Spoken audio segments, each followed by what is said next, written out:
ukwezi kumwe kurenzeho iminsi 2 abakozi ba leta bagira ku kazi saa 3 za mu gitondo. Ibyo byemejwe n'inama y'abaminisitiri yabaye ku itariki 11 kwa 11/2022. Iyo ni ingingo itaravuzweho rumwe kuko hari inzego zavuze ko bishobora kubashyira mu bihombo. Bamwe muri abo abatwara abantu n'ibintu kuri moto, impungenge zo kubura abagenzi mu gitondo zabaye impamo, ndetse ngo hari ibikorwa bajyaga bashyiramo amafaranga yo kubateza imbere, none ngo barabihagaritse kubera ko amafaranga bakorera yagabanutse. Ibyo babifata nk'igihombo. Abo twavuganye bakorera mu mujyi wa Kigali. Urareba nk'ubu ndaparitse, bireba nta mugenzi, biba bigoye nyine. Iyo abakozi ba leta bari gukora tubavanga n'abikorera, ugasanga rero nimba wazindutse ugatwara kuri abandi bikorera, wakoramo wenda nka 2 cyangwa 3 ya masaha ya saa 2 saa 3 zenda kugera kugira ngo abantu badakererwa mu kazi, hakaba wenda batinze cyangwa biraye, bigaba ngombwa ko bafata moto. Abo nabo tugatwaraho bakeya saa 3 ziba zigeze bagera mu kazi, none nyuma tugatangira nyine kuragira ibisigana, bakaru kuragira ibisigana, tumeze nk'uko kubona abamotari bahagaze nk'uko kuragira ibisigano kugira ute nuko uhagaze gutya wabuze umuntu, ugahagarara isaha igashiraho ubuze no wamagana. Nibyo muragiye ubu nabo ko turagiye ibisigano, urabona hari abagenzi dufite, reba izi moto zose ziri hano. Uzanaho uzagenzuye nimugoroba abantu babigenda n'amaguru, abafata moto sabare bangaye ni bake cyane. Muvande buranga nk'ubwije ukuri, abamotari benshi harimo n'abagenda na stress kubera amafaranga yabuze. Kuko niba umuntu abyuka agatwara moto va mu gitondo bikagera ku mugoroba akoreye 7,000 na gashobora kubasha kuverisa ngagire n'ikintu yizigama. Igihombo kirahari cyane rwose, tugifitemo kinakomeye. Hari udusosiyete nari ndimo kandi twanezaga imbere, naraduhagaritse ko nabonye ntari kubona amafaranga yo kudutangamo. Urumva iyo projet nayo mfite zose zisa n'izahagaze. Kandi ibyo bimina nibyo nateganyagamo, kuba nabana mu dufaranga two kwirira abana mu ishuri, kuba nakora kandi kantu kugura utundi dukoresho two mu rugo.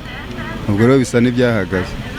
Biterwa n'iminsi wenda uyu munsi ko ari ku wa gatanu, wenda ashobora kugera hari igishobora guhinduka, kuko ku wa gatanu abantu bajya mu tubari, abantu basohoka bagera gute, shobora gutindamo hagira icyo mbona. Ariko kuva mu gitondo kugeza aya masaha nta kintu na kimwe ndabona, nta gifatika. Amafaranga yarabuze, ariko ibyo dukeneye n'ubundi biracyari bya bindi. Nimba naraguraga ikiro cy'umuceri ku mafaranga 1,500, kuba amafaranga yarabuze ntago bakigabanyije, n'ubundi niracyagikeneye, ahubwo biratuma njya mu madeni nkajya kwikopesha, ugasanga n'ubundi bwa butsinda bwaza naba narabashe ubwo nabashe gukomeza nkafata n'ubundi nikira ya madeni singira ikintu ngeraho. Usibye abaturage ku giti cyabo, hari n'imiryango itari ya leta irengera umurimo n'undi uharanira iyubahirizwa ry'amategeko mu Rwanda. Bari bavuze ko iryo teka rya minisitiri rinyuranije n'itegeko ry'umurimo mu Rwanda. Icyakora kuri ubu bavuga ko nubwo hari impungenge nyinshi zagaragajwe, ariko ngo icyo kibazo cy'abamotari gishobora kuba kidahuye n'iyubahirizwa ry'amasaha mashya y'umurimo mu Rwanda.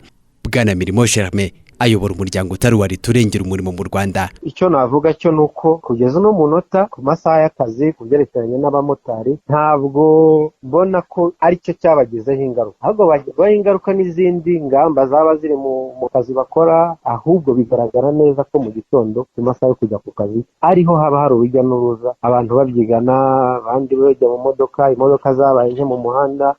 Abamotari nicyo gihe cyiza bagakwiye kuba bari gukorera amafaranga. Hanyuma se iya baruwa mwari mwandikiye minisiteri yarabasubije? Mu nama y'abaminisitiri ishize mu cyumweru gishize yasohoye ibyemezo bisubiza neza ibyo twari twabandikiye. Iriya tangazo ry'inama y'abaminisitiri hagaragaramo neza ko bavuguruye itegeko rigenga umurimo mu Rwanda, ndetse na minisiteri yo oda zishyira mu bikorwa. Ibyo rero byasubizaga ibaruwa yacu. Si ngombwa ko twandikira tubwira tudore twakoze ibi, icyo tureba nuko ibyo twasabaga byakozwe. Nubwo hari abakinubira amasaha mashya y'akazi mu Rwanda, uyu muryango uvuga ko iteka rya minisitiri rimara guhuzwa n'itegeko ry'umurimo mu Rwanda ngo bizafasha abakorera leta, ariko ngo binatanga n'umukoro wo kongera abakozi kugira ngo ibiruhuko byabo bitazaheza abaturage ku miryango ikinze kandi abayikoreramo biryamiye. David Nzabonimpa, TV 10.